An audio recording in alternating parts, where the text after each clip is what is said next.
Hi, I'm Alan Shoup. For the last 25 years, I've been making wine and promoting the Columbia Valley.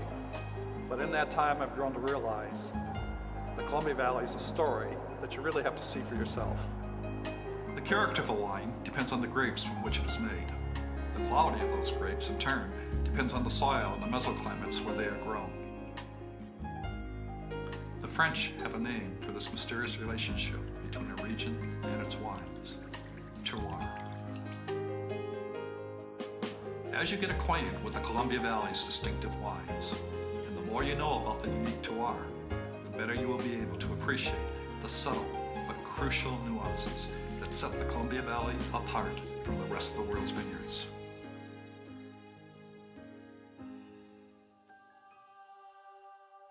This incredible story begins some 20,000 years ago at the end of the last great ice age. An incredible event, thought to be the world's greatest flood, occurred in today's northwestern United States.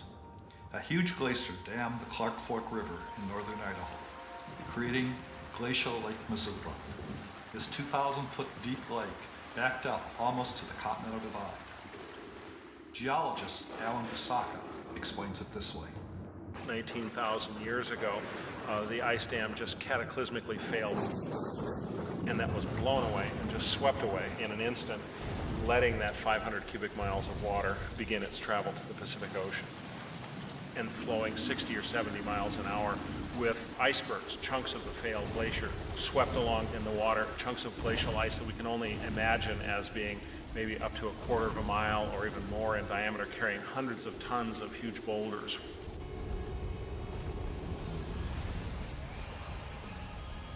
On the raging 430-mile journey to the Pacific Ocean, the floodwaters obliterated everything in their path and forever altered the landscape. All vegetation and topsoil was stripped from the valleys and mountainsides. Bedrock was picked apart and pulverized. An immense channel system was carved across eastern Washington, leaving great scars of black rock known as scab life that remain barren to present day. When the floods encountered Wallula Gap, they slowed briefly and formed the gigantic but temporary Lake Lewis.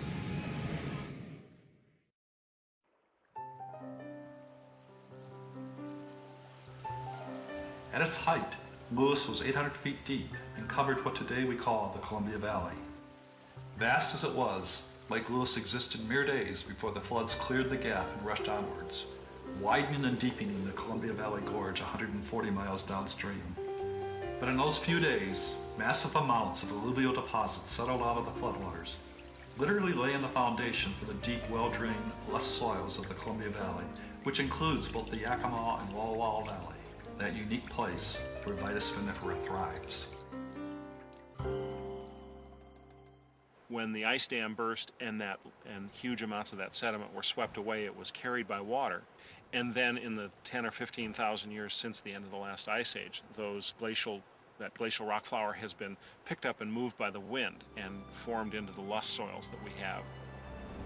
Wind as a factor in our Northwest geology and our Northwest climate has been so important in picking up and eroding and carrying dust clouds, carrying sand sheets out around the area, so that we have soils which oftentimes have flood materials in the lower part of the rooting zone and wind-blown materials over the top. We often have stratified or layered soils. It's been said that if one were to play God and create the world's most perfect viticultural region, it would look much like the Columbia Valley. Existing at the 45-degree northern latitude, coincidentally the same latitude as Bordeaux and Burgundy, it enjoys almost 2 hours of extra sunlight compared to California.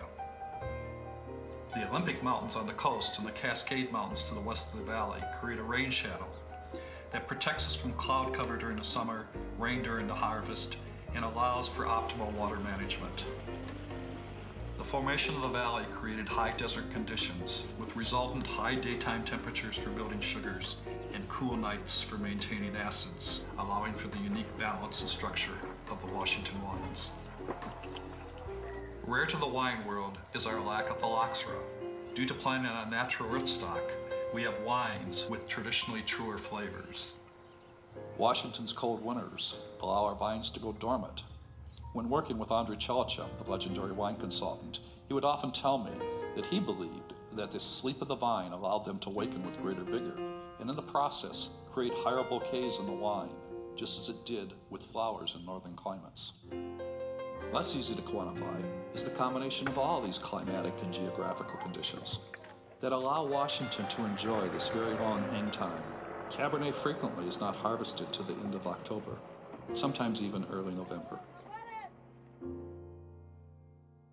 I'm certainly biased, as I and a small group of investors have joined with the Denholt brothers in the ownership of the Lula Vineyard, but I believe that no vineyard exemplifies the uniqueness of the Columbia Valley, as well as this 800-acre site. It's a critical source of the fruit that goes into long shadows.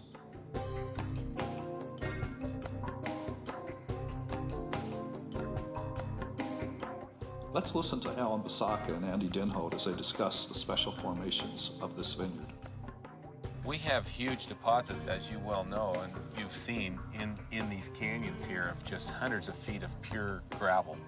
And as I recall, a couple of years ago you came here and you could tell me exactly where these rocks came from, and it was just amazing because they traveled hundreds and hundreds of miles.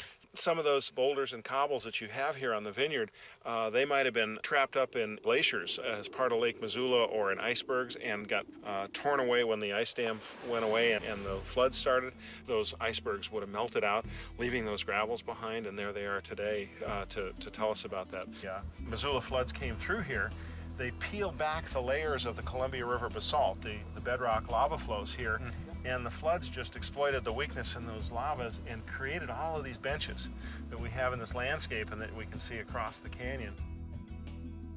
You've now learned a little bit more about the Columbia Valley, and hopefully have already tasted some of the wines of Long Shadows. But to really understand and appreciate the wines of the Columbia Valley, you have to see it firsthand. Please be our guest. We look forward to greeting you soon. Thank you.